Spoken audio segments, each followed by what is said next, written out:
Rise in the morning. Your day just got started. Everybody rise. Rise with Dr. Z. Everybody rise. Wake up and live. Everybody rise. Wake up and live. Everybody Rise in the morning. wake up and live. Rise in the morning. Your day just got started. Rise with Dr. Z. Wake up and live. Everybody rise. Wake up and live. Everybody rise. Wake up and live.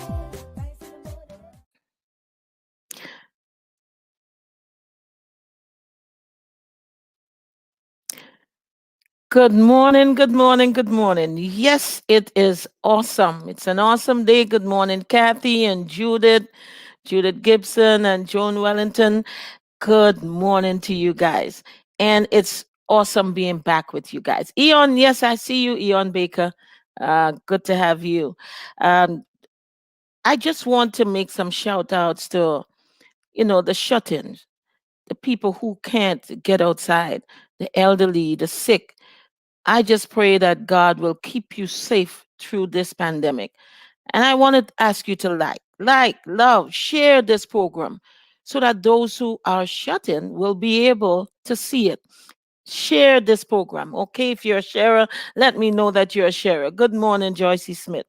And so, as usual, we welcome you to the Rise in the Morning with Dr. Z show. And we never start without prayer. So, I am going to do so right now. Oh God, our Heavenly Father, thank you for another one of your beautiful days. Thank you for waking us up, oh God. Thank you for your love for us, oh God. Lord, I ask you at this time to be with this country. Be with us as we are going through a tumultuous time, oh God. Lord, I just ask your blessing. I ask your peace. I ask your guidance. I ask you, oh God, to just work things out, oh God, because you have started. And I know that you don't start and not finish. So I'm asking you to give us peace, give us calm as we go through this time, oh God, as we go through this pandemic, oh God. Thank you for keeping us safe. Because when we go to bed, oh God, we don't know whether we'll rise or not. It's all in your plan. You are the master of the universe. And so we thank you again for all that you have done and all that you are doing and all that you are going to do in our lives, in the lives of all of those who are within my hearing. In thy most precious and holy name, I pray and ask these things. Amen. Amen. And good morning, Selena, Brizan, George. It's good to see you. Yeah. And so we go to inspirational thoughts. And we have a good discussion coming up this morning. So I want you to go ahead and share it on your pages so that people can get involved and hear and participate in that discussion. So let's go to our inspirational thoughts for the morning. What's done is done. What's gone is gone. One of life's lessons is learning how to move on. It's okay to look back and think of fond memories, but never stop moving forward. I'm going to repeat that. What's done is done. What's gone is gone. One of life's lessons is learning how to move on. It's okay to look back and think of fond memories, but never stop moving forward. We don't always need advice. Sometimes all we need is a hand to hold, an ear to listen, and a heart to understand. Again, we don't always need advice. Sometimes all we need is a hand to hold, an ear to listen, and a heart to understand. That is just so true. Only tolerance and patience can protect us from the destructive effects of anger and hatred. Only tolerance and patience can protect us from the destructive effects of anger and hatred. Good morning, Joyce Frederick, Sue Patrice, Doris Maureen Charles, and Reverend Shelby Belfield. Belfield, it's good to have you guys on. And Judith says she shared. Thank you so much. Our inspirational text this morning comes from John 14:27. Peace I leave with you. My peace I give unto you. Not as the world giveth, give I unto you. Let not your heart be troubled, neither let it be afraid. We have to remember that God knew that we were going to be where we are right now. God knows everything before it happens, long before it happens. And so we have to trust Him and know that He holds our future in His hands. And so once we know that, regardless of what is going on around us, we will have that peace and that understanding in knowing that God is in control. And so this morning, before we go any further, and before we get, I'm so anxious to get to that discussion. Believe me, I love researching and I love being able to share things. And I have two guys with me who does the same. And so we'll get to that. But now we'll have the birthdays. And we're going to go back from Tuesday, November 10th. Nicole McBurney, Kwasi Jeremiah, Slade PM, and Seba, Nolan Bluz, Curleen Frederick, and Deborah Banfield. Wednesday, which was yesterday, we had Shatta Naz Fletcher, Josephat MD Hilaire, Alston Dubisette, Tessa Stroud, Connie Andrews, Elsie Joseph, and Gloria Phillip. And today we have Joan Stevens, Caribbean Sunshine Lewis, Gloria Ellis Harry, Brian Pitt, Philo Mitchell, Fimba Mitchell. And tomorrow, God's willing, we have Eleanor Swan, Sherry Avery Black, Wilbur Barker, and Cecilia Yvonne James. I'm going to say a happy belated, a happy birthday, and a happy early birthday to all of you. And I wish you guys the best as you celebrate your birthday in a pandemic year. And I know some of you might have thought about doing something grand, especially those of you who reached a milestone, like Colleen. She reached 60, but celebrate it next year, God's willing, once we are in the land of the living. Okay? I want to say a special thank you for the veterans out there. Thank you for your service. It's very much appreciated. And those of you who are still serving, thank you for making that decision to be out there to help protect our wonderful country and the world in general. Good morning, Jazz Happer and Vincent Julian, all the way from Trinidad. Good morning to you. Okay, so we are getting ready for our discussion period. But before we do so, let's take a short break. Rise in the morning. Your day just got started. Everybody rise. Rise with Dr. Z. Everybody rise.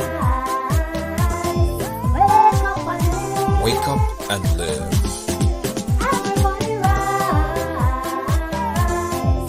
Wake up and live.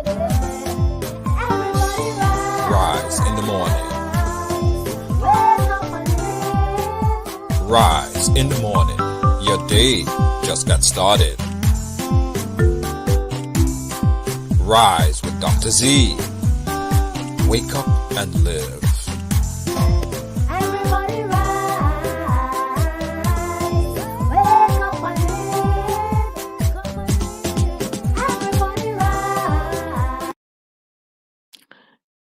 Good morning again, and welcome to the Dr. Z Show. Again, thank you, Jazz Harper, for keeping me and my family in prayer. Kathy says, Happy birthday to all the special folks celebrating. It's good to have you guys on. And so, you guys already know our founder of this Ride Along live platform. And we have him this morning, Junior. And we also have Mo, who is one of the guys behind the scene normally of the Ride Along platform. And so I welcome both of you this morning to the Rise in the Morning show. And we're going to have a serious discussion this morning on the US election and what's next. What comes next after the election? And we're also going to talk a bit about COVID 19 because it is so important to keep it in mind. I know that people are fed up and tired of being home, but we have to do it a little longer. All right? We have to do it a little longer. And Shelby Belfield says, Happy born day to you all. Enjoy your your special day. All right. So let's get to it, guys. What's next after we have president elect and a vice president elect, Joe Biden and Kamala Harris? What comes next? Well, morning, Dr. Z, and morning to all your loyal viewers on the Ride Along platform. You guys already know I'm not a morning person. It takes great agony to get up in the morning time because I work, in the late hours. So, but I'm here right now, and I'm happy that you invited us to chat a little bit on this very important topic. But before we get to understand what's next, we really need to understand how we got here, how we got to where we are. Mhm. Uh, Months before the election, we had a president who was invoking a reality, an imminent reality that he saw. He basically saw that at some point in time, or the election would have come down to those votes, those mail-in votes. So he told his supporters to don't vote by mail. Go ahead and go out on the day of the poll and vote. And they did just that. The majority of Trump supporters voted on the day of the election, which was in large numbers great support. The Democrat almost did the opposite. They told their supporters to go out and vote by mail, early vote, do that. And the Democratic supporters did that. The Democrat supporters did that. Now, in some states, namely Michigan, Pennsylvania, a couple other states, on the day of the election, right, those mail-in ballots and those early votes, they have a law that you can't even touch them. You can't even open the box. You can't even That's move right. the box. You have to leave it right where it's at. So they went to court to try to fight that because there was so much people that voted. They knew that it would have took a longer time. Say they have started a day before, 2 days before, it would have cut down on the amount of time that it took to count the mail-in ballots. So on the day of election, Trump supporters came out in the numbers as he directed them to, and they voted on the day of the election. But some states, the order in which they count the votes are one, the day of polling votes, then two, the early votes and the mail-in votes. So when the initial result came out, it showed that the president was leading by a substantive margin, 700,000, 600,000 in certain states. That is the day of poll votes. When it Mm-hmm. came down now that they started to count the mail-in ballots and the early ballots that the demos of the Democrat did, his lead started to shrink and get smaller and smaller. That raised alarm in the Trump campaign. And they knew that it was going to happen like that. That's how they instituted it. So they put out a call that this is not right and all the voting need to stop. Stop the counting. You can't count those votes because the election don't finish. So he knew what he was setting up. And he knew the position that we all would be in at this point in time. So I believe that a lot of things that he did preemptively, like with the judge in the Supreme Court and all these other things, is to instigate and to ascertain the fact that this is going to happen, and will come down to a time like this where he want to invalidate those early votes that was counted after the election. That's my take on how we got here. I don't know if more want to add or Well, I agree with you, Junior. More, let's hear your take on it. Yeah, I agree with Junior with how we got to this point. Because for the fact that he did not believe in mail-in ballots, he felt that if all his voters come out on the day of election, that he'll be the winning candidate. But when you ask, like what's next, and Junior did an amazing job with explaining, the history and how we get here. But when you ask what's next for us, I can see hope. I see less chaos in Washington. There were too many firings, too many drama in Washington. I can see that America is becoming a leader across the world. There'll be a lot of more multilateral agreements as opposed to unilateral, just standing by itself. I see that climate change is going to be back on the forefront, especially when coming to the Caribbean, where we see so many hurricanes. Like recently we have Eta, and Jamaica had floods and all these things. I see a lot of things as the World Trade Organization. All these things will be back into the forefront. So I am hopeful that we are going to have a world where we and our children can embrace. And I love that. I love the positivity, but I'm going to say something. I agree with Junior, but listen, it was not a surprise to the camp, and believe me, the president knew about mail-in voting because he had done it before. It's just that that was the plan, to make it appear that they won the election. That's why he came out 2 o'clock Wednesday morning and with his family and announced that he won the election. He was hoping to do that while he was up and try to stop the vote. But the voting count, as he said, stop the vote. He couldn't stop the vote because the voting was already done, but he wanted to stop the counting.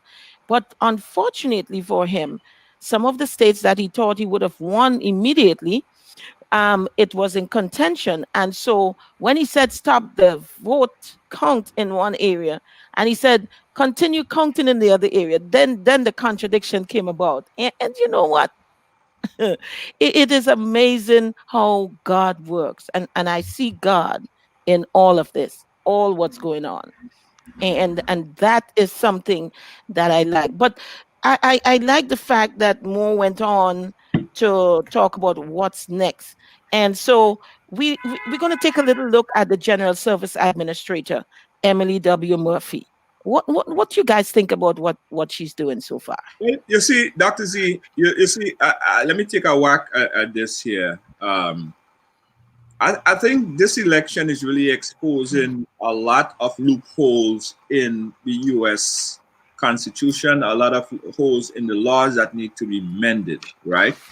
And it also is a very educational, this whole election is being a very educational platform for a lot of us. Because before this week, a lot of us, me also, didn't know anything about the GSA. I didn't know about the process of the transition and all the people that stand within the transitional period. It's important that your viewers understand what the GSA is. The GSA is basically a facilitator, a bridge, a mold between the government, which is the president and his staff, and the incoming administration. So it forms like a bridge between a smooth transitional point. And they all have allocation that has to be made, like funds of over $6 to $8 million to assist with the transition and all this other stuff. But a large part of this is handled by and managed, but still by the government, right? So it is a loophole in that if someone was a tyrant and if someone was a dictator and if someone was had bad feeling after the election, they could have just stopped that. And it never happened before, but it shows that it happening that it's happening now. So it could have happened. So a lot have to be done in mending those loopholes. So are you to your point, to your question, as it relates to what the GSA administrator is doing, it is wrong. Because what's happening is blocking the incoming administration from being facilitated with sufficient information to do what it needs to do to push the country forward. The money is, I don't think the money is a big deal. $6 million. I mean, from a campaign that spent probably $1 billion in campaign, and $6 million is not much. But it just shows that the blockade that could be put in place once a rogue president decide that he's not moving. And when in retrospect after this election, that's one of the things that I think they need to go back and fix, because it's a big problem. This process is supposed to be a non-governmental agency. It's supposed to be independent and have no affiliation or to any government, because that's exactly what could happen if a president decided that you're not going to release this money and their hands are tied. What are they going to do? They got the order not to release the money, and that's what's happening right now. And that is so true. But the GSA, it's not only about the election. The GSA, General Service Administration, it coordinates just about every government facility, everything to do with government. It's an agency that seems to be behind the scene, but they are very instrumental in the general running. Even local governments, they are very strongly um, instituted. And so we need to understand that even though they did not, as usual, because this is what is normally done when the big TV stations and TV network and everybody decide that this is the winning party. It goes, the lady who was there previously, she said the very next day they did the letter and started the transition, because it's not only the money. Yes, they don't need the money, because I believe the Democratic Party have more than $6 million. The problem is getting the heads of the other departments to give access, especially the heads that determine and look into international affairs and so on, getting the Democratic Party, the new president elect and vice president elect, access to all of that information. And welcome, Lois and Deacon Cumberbatch, getting them access, knowing what they're going to be dealing with come January 20th. Yeah, I agree. And the GSA, Emily Murphy, who is currently the political appointee of Donald Trump, she oversees like $75 billion. She has 11,200 employees. There's 370 million square feet space in the federal agencies that she manages. And I agree with Junior that when after this is done, we have to go back and kind of reevaluate: should this be a political appointee position, or should it be a career appointee? But the GSA, this has not been new to the GSA. I mean, it happened in 2000 when during the Gore and the Bush transition. Transition team was frozen in place. The GSA didn't give them the credential, didn't give them the funds to take over or to align themselves with other career heads in the federal agencies. They were not allowing them designated space. I mean, a matter of fact, Bush team had to work. They had to work in the Tyson Center in Virginia. They had to work close to Dick Cheney house, like rent an office space. They had to. Bush was making pick for his cabinet in his ranch in Texas. So this has not been new. This has been happening across the political spectrum. But I think it's very important that Yeah, when this but is done, more, that they need to more. reevaluate the role of the GSA. But more. That time it was different. There was one state, Florida, that would have made the difference in which candidate won. And there was a Right. difference of just 500 and something votes. That was a different scenario altogether. Because look at now. I mean, there is no doubt. There is absolutely no path for Trump to win this election. Absolutely, positively none. So even though it happened then, we can understand why it happened then. It was who won Florida won the election. And Right. so a difference of 500 and something votes. So I can understand why the GSA at that point in time didn't really want to do a call because everything was up in the air in courts. But this time, there's no reason, absolutely no reason. But to most point, the court proceeding didn't happen not until a little bit later. Mhm. The GSA did not move to process the transition in 2000, effectively after the 270 electoral vote was met, right? So to that point, a lot has to be done in terms of the GSA. But I want to go back a little bit because it speaks to the the question of who calls the election, or when an election is actually called, right? And a lot of people saying that, hey, Trump should concede and he have to concede. And really and truly, there is no law written in the Constitution or any law for that matter that says that a president has to concede, right? If you really look at it like that, CNN, Fox, Right Along, or nobody could call an election, right? We could project the election, and in history, people saw that as, yeah, it's credible and okay, we'll concede. But to the fact that you conceding based on a network projection is really not.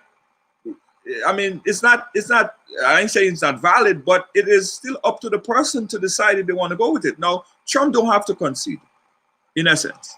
That's Trump right. doesn't have to concede. He doesn't have to give a concession speech. He doesn't have to do none of that at all. No, until he dead. He don't have to do it. But what it does, what a concession speech does, basically, is tell his supporters to cool, calm. We lost. I understand our loss. We're going to look at it and we're going to work harder and calm his supporters. That's all it really does. But it's not a legal document. He doesn't have to do it.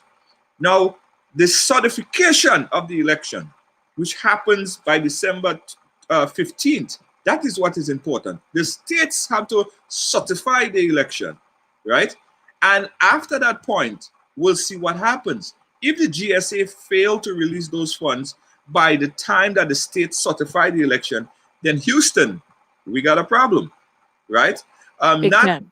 I mean, CNN, Fox, or as I said, Right Along, media shouldn't be able to just call an election. And I mean, that's how it's been done in the past, right? That's how it's been done in the past. But think about it.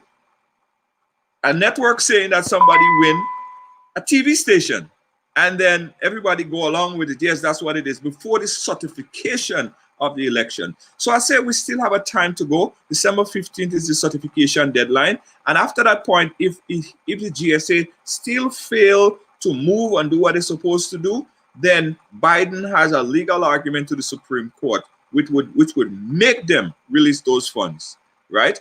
And let me just move one step further, Dr. Z. After the certification of the election, you have by January 20th, the president now becomes a regular citizen. And he is sitting in the White, if he decides to leave the White House, the same people who is his security, the Secret Service people, the same people who secure him could now be his escort out of the White House, right. because he's no longer the president. They're being paid to protect the president of the United States. That's not his personal security. So they now would be his escort out of the White House. They will show him the door because the election was certified. you are no longer the president, Mr. Sir, Mr. President, Mr. President Former anymore, sir. President. You got to leave, sir. Now the problem is what happens. It bubbles up because now you have his supporters who he didn't concede, who didn't calm down. They're watching that a president has been unceremoniously removed from the White House. How they're gonna take that? So that's my fear. That's my fear. Not if Trump is gonna leave the office. He will leave the office, but how would his supporters react? That is my fear.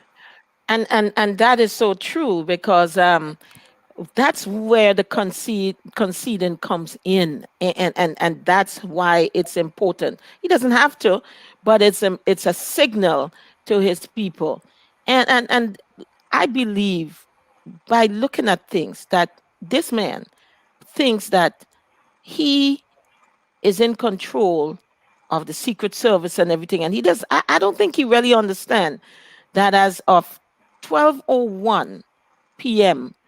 on the 20th of January, he is no longer the president because the Constitution says one president at a time. So at 12:01 on January 20th, 2021, the present president-elect Joe Biden will become President Joe Biden. Right. He would not likely concede, and I don't think he would get to the point where he will be have to remove by the Secret Service. I think he has a lot of ego. I think what is hurting Donald Trump is the fact that he's a one-term president. He was known as a person that was firing people.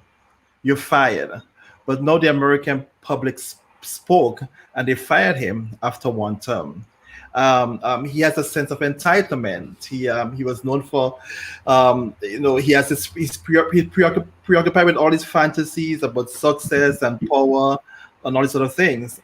So I don't think that he will get to the point. I think yes, he will not concede, but I think he will be ready to leave the office and give it to Donald Trump. He is putting things in his base that the election was stolen. But And that is so true. And when you talk to that effect, also talk about what Secretary of State Pompeo said in his recent statement. Go right ahead, Mo. That is. I mean, he said that they are transitioning into President Donald Trump's second term administration. I see this as a joke. I don't think that. I think it's just all things to get his base riled up. And he's thinking about coming back in 2024 to run again, and that is quite okay. That's quite legal. But Mo, that is very dangerous. Remember, the world is looking at America. That is a very dangerous statement. This same Pompeo went to Guyana when they had elections there, and tell me what he did. Yeah. You see, it shows the hypocrisy of these people, right? It shows the hypocrisy and the affinity and the love that they have for country. They don't love America. As I will say, I love Grenada. I love Grenada. I want to see everything, everything happen. I love my people because I have people, our family there. I want to see the best of it. John F. Kennedy once said, not what your country could do for you, but what you could do for your country. And a lot of them, they only see what the country could do for them, which is line the pockets. Because if they love America or if they love the democracy in America, they wouldn't want to see it burn down. If you love your house, you're not gonna light it up a fire. If you love, things that you love, you protect and you basically have close affinity and close admiration for. They don't love America. When you're talking about Mike Pompeo and his ignorant speech, Mike Pompeo, they have a horse in the race. Every one of them. Mike Pompeo, Lindsey Graham. What's the other one? The one that's the Senate chief. What's his name? Mo? Mitch McConnell. Mitch McConnell. They all have a dog in the race. Mitch McConnell is not coming out and speak because he's concerned about the majority in the Senate. And that's his horse in the race. If he come out right now and say, Donald Trump, you have to go, anything to the contrary of what Donald Trump is saying, all Donald Trump is going to do is go and tweet. And when Donald Trump tweets, it's like it would affect the Georgia runoff election, which would now Yes. move him from the head. So he would not be majority head anymore. He would now be minority whip or whatever he would be. He don't want that. So he needs the support of Donald Trump to carry him through the Georgia runoff election. And that's why he's doing this. Ah, Pompeo have and a you race. you are very right. Mike You Pompeo are have a very, race as very well. right. Mike Pompeo have to appeal to his base because I do believe in 2024 he wants to come back and he wants to speak to that audience, to that people. Because if you check, and I want you guys to pay attention to this, every time Trump supporters say something, they say one thing and they say something after it to kind of contradict what they said initially. I want you guys to take a look at this. Listen to this, right? I'm going to play back Mike Pompeo's response. Listen to this part. Listen to this. There will be a smooth transition to a second Trump administration. Right? We're ready. The world is watching what's taking place here. We're going to count all the votes. When the process is complete, there'll be electors selected. There's a process. The Constitution lays it out pretty clearly. The world should have every confidence that the transition necessary to make sure that the State Department is functional today, successful today, and successful with the president who's in office on January 20th, a mid-afternoon, will also be successful.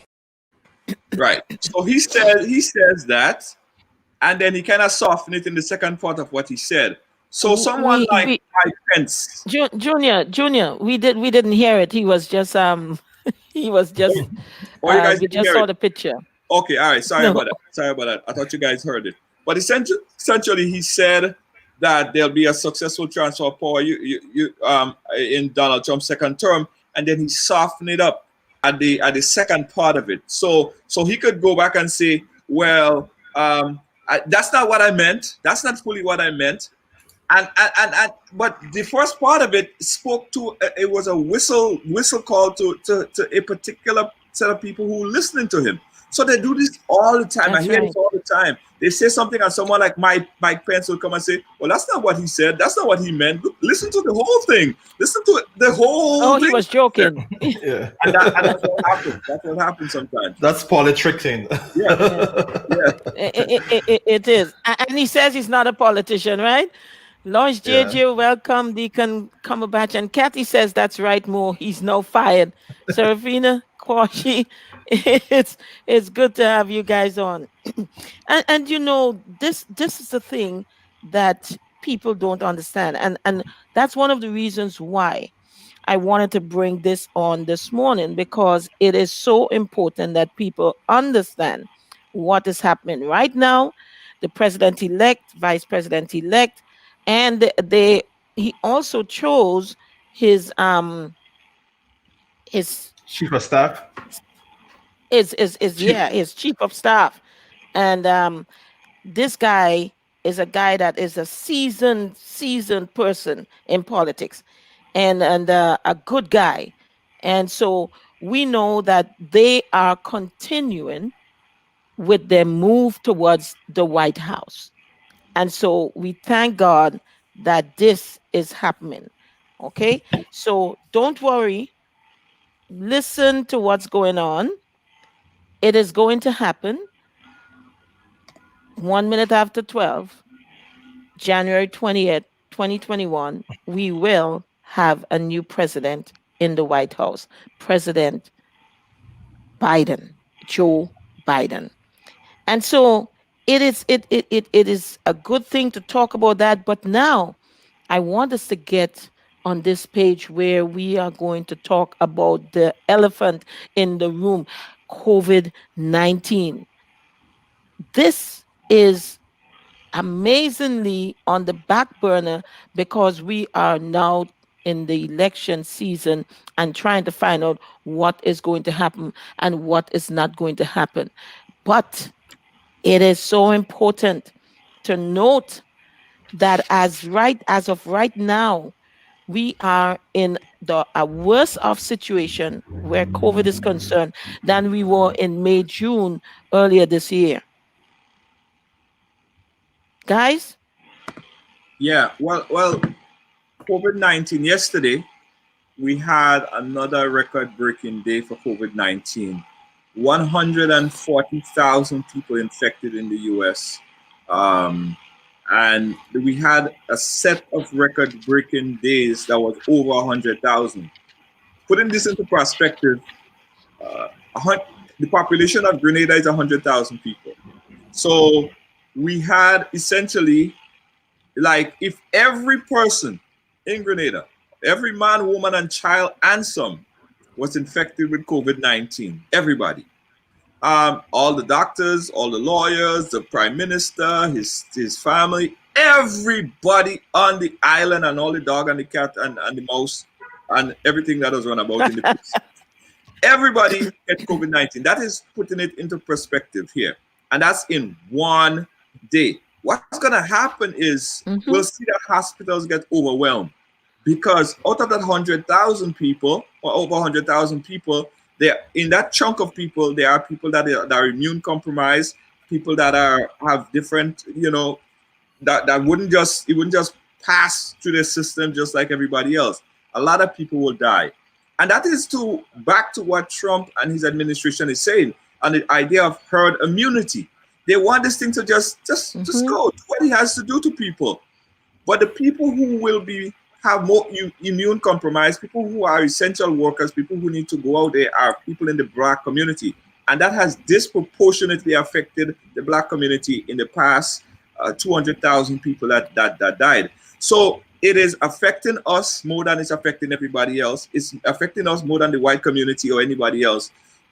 They don't care. Because if it was affecting their community as much, they will be on television screaming. They don't care, and they're preaching this absurdity about herd immunity, which I call a mass murder. Just allowing the virus today, just allowing the virus tomorrow, it might be 160,000. And when the hospitals are filled, right? When the hospitals are filled, people are going to be laying on the floor like we saw in Italy. People are going to be in outdoor hospital facility, and the healthcare system is going to be so overwhelmed that people won't be able to get proper care. More people would die, essentially. That's what would happen. More people would die, and they just don't care. And Junior, that's where it is. Junior, you are so right. Yes, you are so right because more Americans are in the hospital with COVID-19 than ever before. More than 60,000 Americans are presently in the hospital. And every day, a total of probably an average of 1,000, over 1,000, 1,003, 1,400 people dying every day. And yet, for all, we have people actually fighting certain things that is important that should remain in place so that we would have a better time going through this pandemic. They are so concerned about their bottom dollar that they don't care about what's happening otherwise. And that is mind-boggling that they would look at it that way. Good morning, Arthur Langain. It's good to have you. But this is the stark reality that several states and cities are reporting ICUs are at full capacity.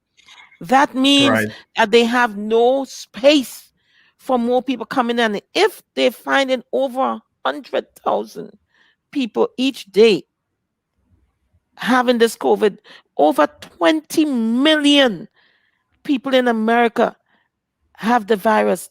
This is, I still don't understand why we have a present government in place who decides that they cannot do anything, nothing. Well, I think Donald Trump really gave up on COVID. I don't think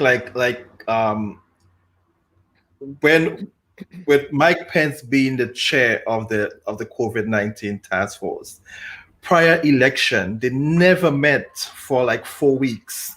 I think Tuesday was the first time they met after the election. So that has been 4 weeks that they have not met. I am happy that Biden has formed a task force. So we know once he hit the ground, he wants to help us with the COVID-19 and kind of retract what is happening, all this increase in positive cases. But I think that the media is not doing a good job of highlighting the deaths of the COVID. I think it's more about positive cases. So what people are seeing and what people are saying, I mean, is that, you know what, it's just a regular influenza thing, and that's what Donald Trump has been saying to people, that it will pass. It is not as bad as how we think. Look at me, I come out, I went in, I get all the great treatment. I am good now. We look at all his cabinet members. They are saying they have mild symptoms. So I think the message outside there is saying that it is not as serious as when it hit us in March and April, compared to when we were in New York and things like that. So I think the message is that it is just like a regular cold, and not much is emphasized about the harm of it.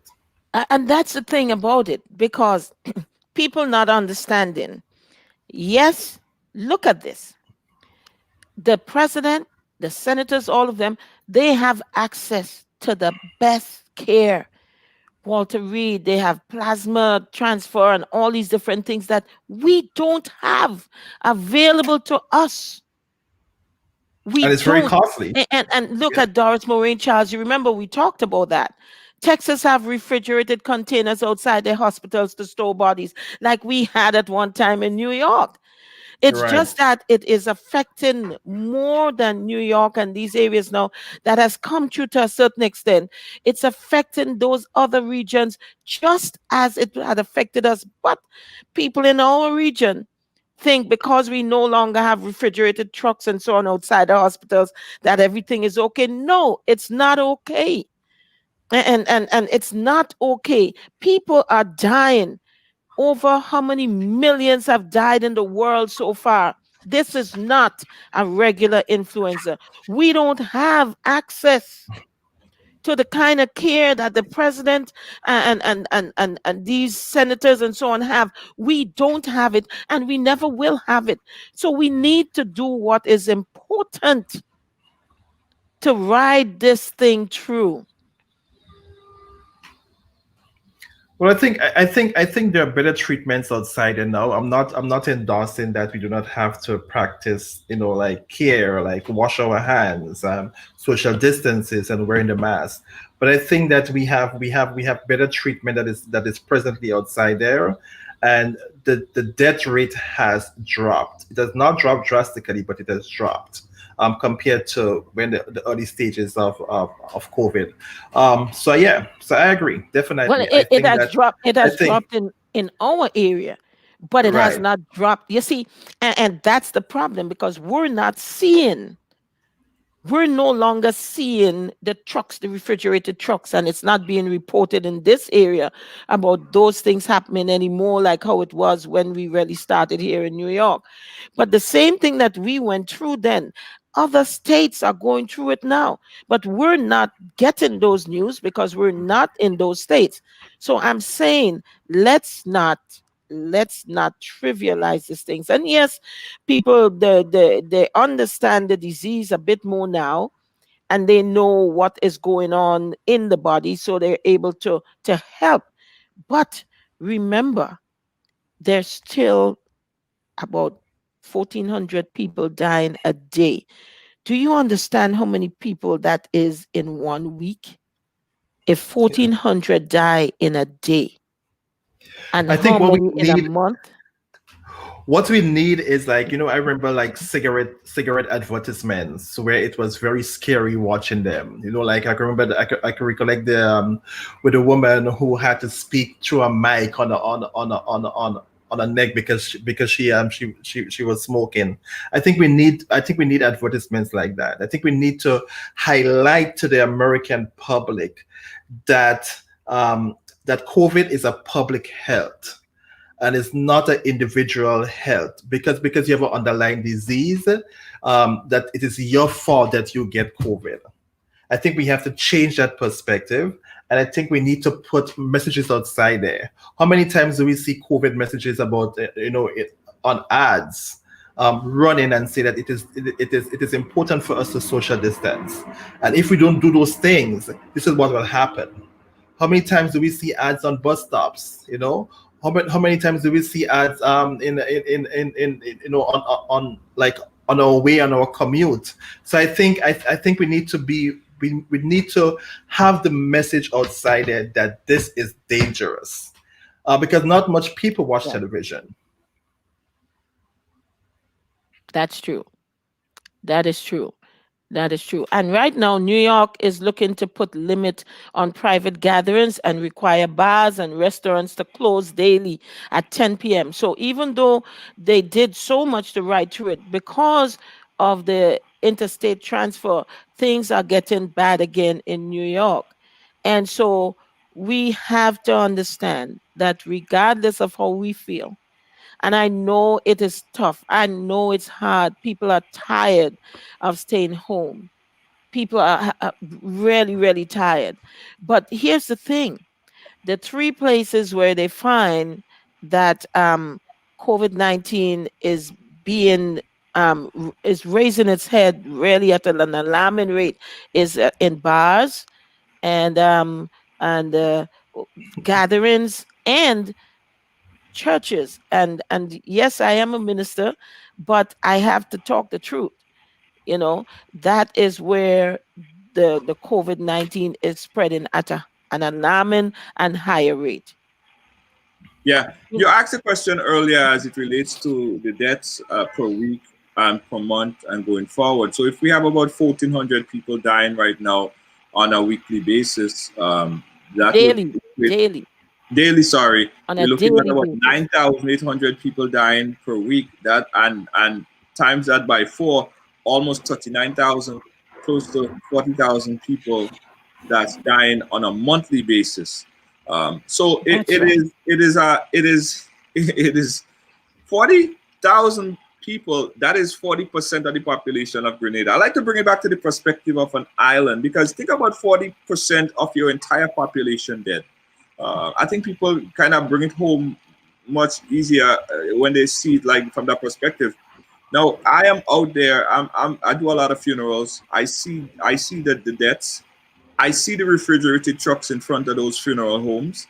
I worked in a few funeral homes where they had two refrigerated trucks with just body in it, right?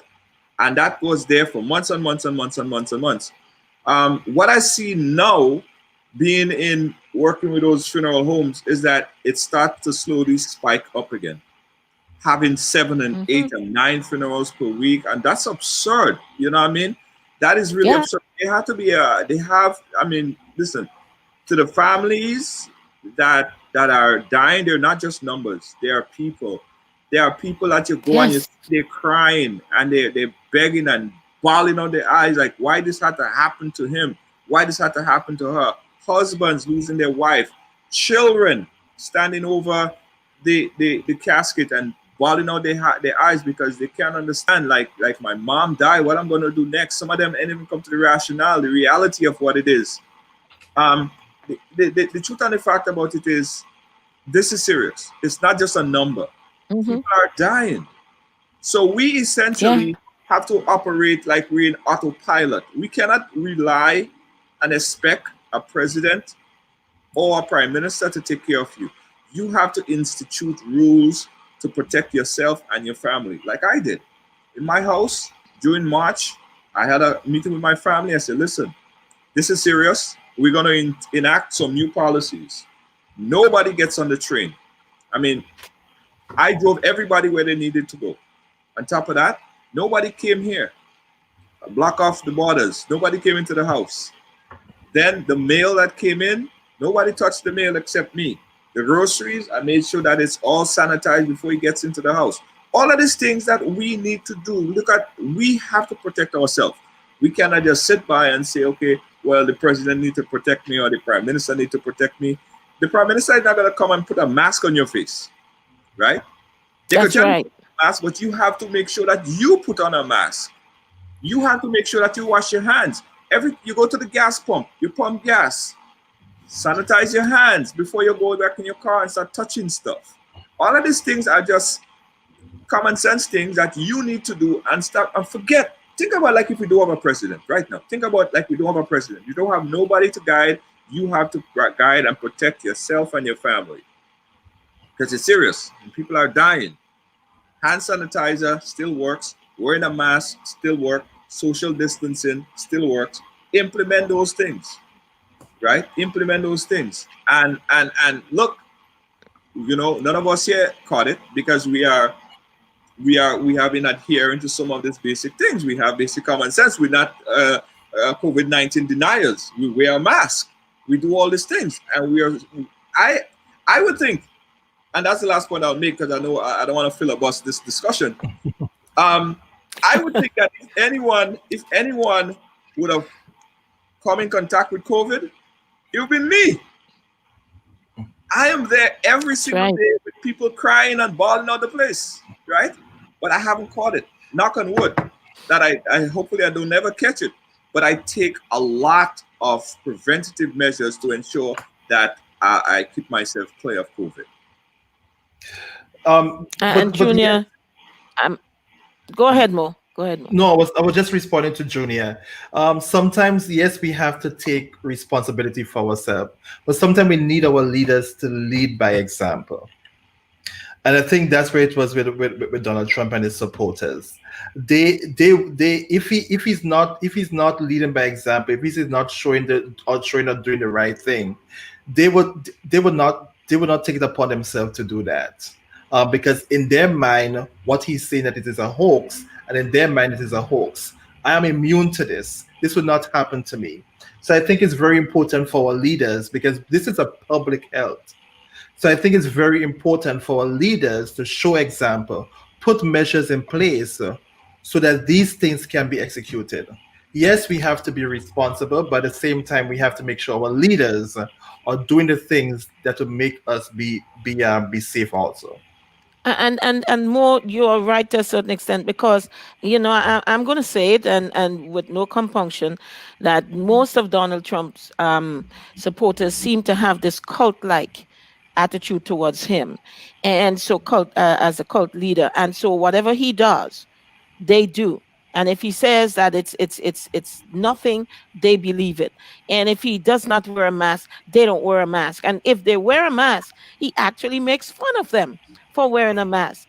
And it has to stop. People have to understand it's not about the president. He's not in your home. It's about the people that you love. It's about your friends, your family, even people you don't know that you might be passing by, and you talk, you sneeze, and they catch it. It's not about you alone, and it's not about these other people who don't care a hoot about you. On Saturday, God's willing, regardless of what the show is, I'm going to bring to your attention this particular place in the world, Taiwan.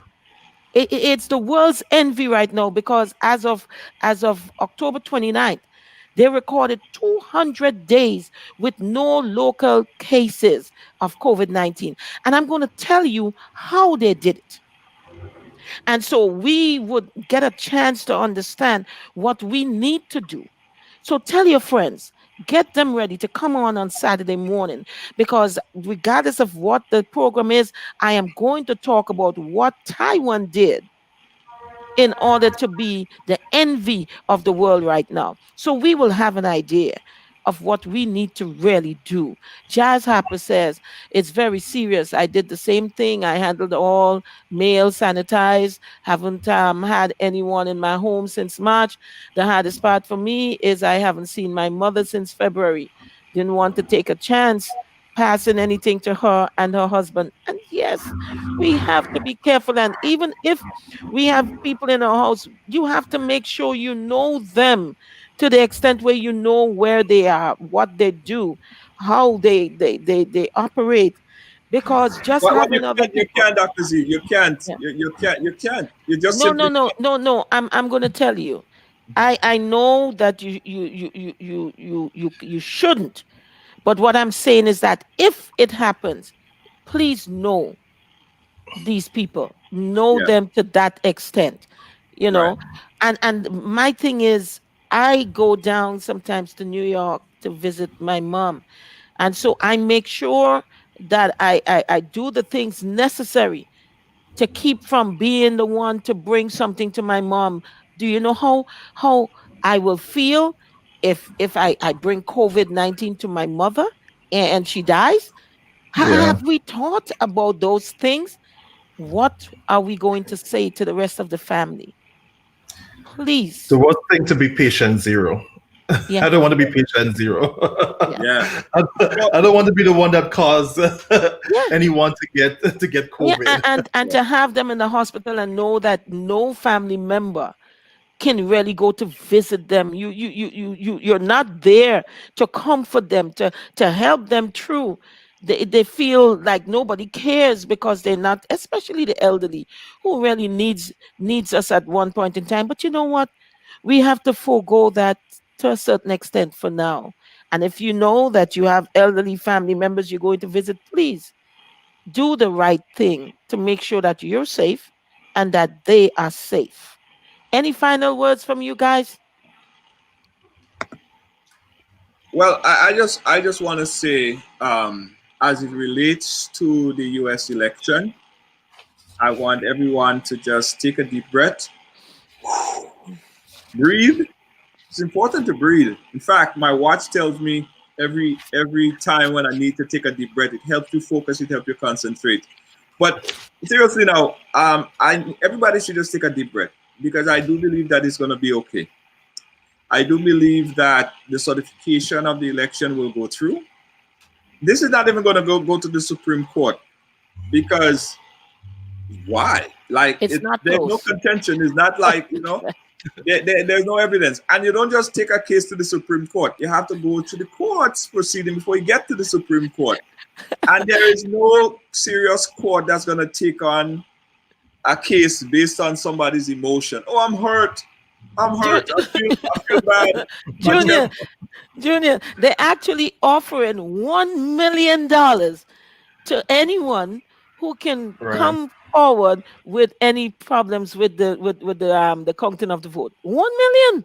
Yeah. Well, I didn't hear that story, but that would Yeah, be crazy if they do that. they So did. so the fact is, guys, this is gonna be all right. I spoke to a lot of lawyers. I spoke to two lawyers yesterday, and they're saying in law you have to first present your evidence Hmm. and then battle it out. Like you don't make an assumption and then look for evidence. You present your evidence, right? Present your evidence, and they have not presented any evidence. Now they're looking for evidence. They make accusation, then they're looking for evidence. That is wrong. So I want everybody to take a breath, take a deep breath. It's going to be all right. On December 15th, the states will certify. On January 20th, we'll have a new president in the White House. Trump will have to leave ceremoniously or unceremoniously. It would be better if he leaves ceremoniously, Harmoniously. but who knows? And I think after a period of time, even if people are angry and hurt, anger and hurt don't last forever. It That's suddenly right. goes away after 6 months or so. People cool down, and what I mean, it's gonna be all right. So just rest assured that everything will be okay. At the same time, I would say limit your activities to a lot of protests because I don't know what some of these people thinking during this process of time. Yes. I would stay home and do my thing with my family, but it's gonna be all right in the long term. America will be okay. We will be fine. Yeah, I More. agree with Julia. It's gonna be all right.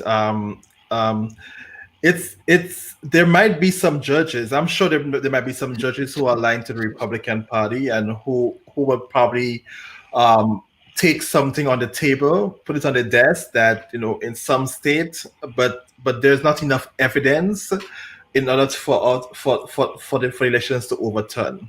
So it will be okay. I'm happy that like that Biden and Harris administration, because I know immigration will be back on the table. Yes. we will be able to get our siblings and our parents back up in America. So I'm excited about climate change. I know this is something that he had put on the shelf, but I'm happy that that we are going to go back in the Paris Agreement.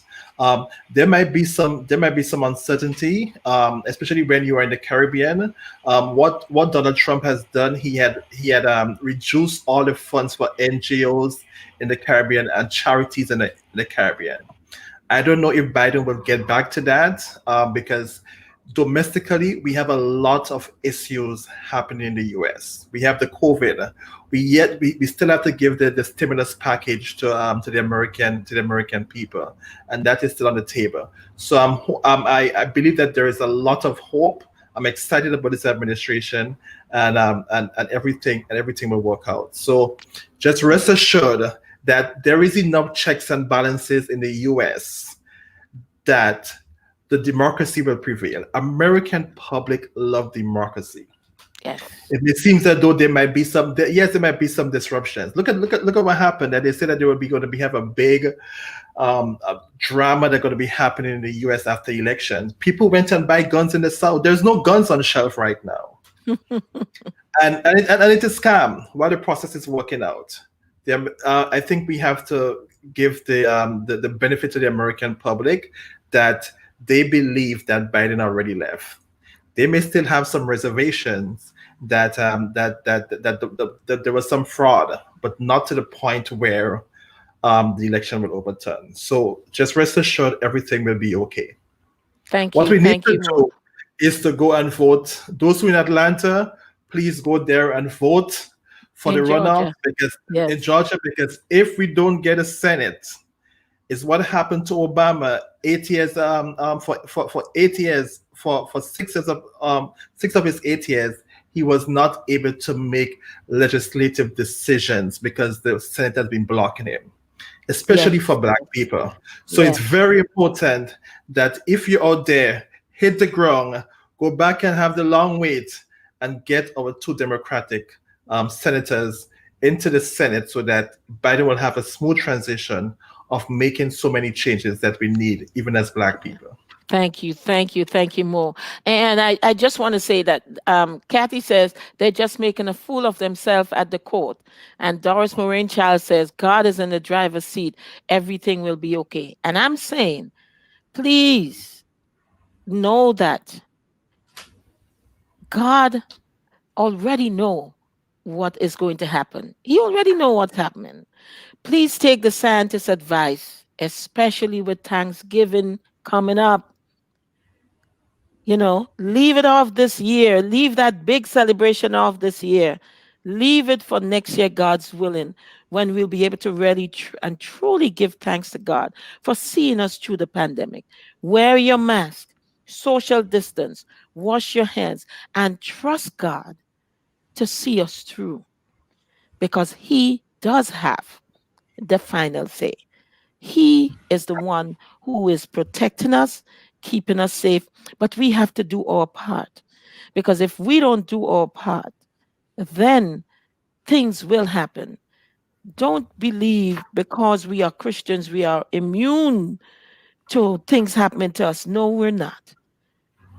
We have to also be careful. And so I'm saying, have a wonderful day. It might not be sunny outside, but it's another one of God's beautiful day.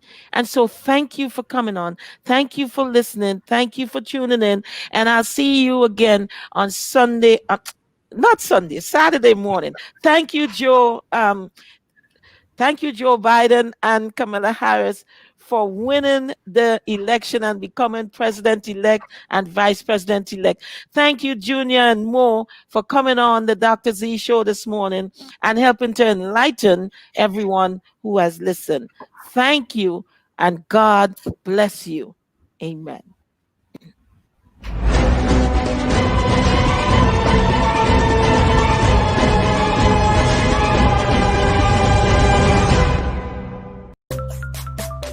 Rise in the morning. Your day just got started. Everybody rise. Rise with Dr. Z. Everybody rise.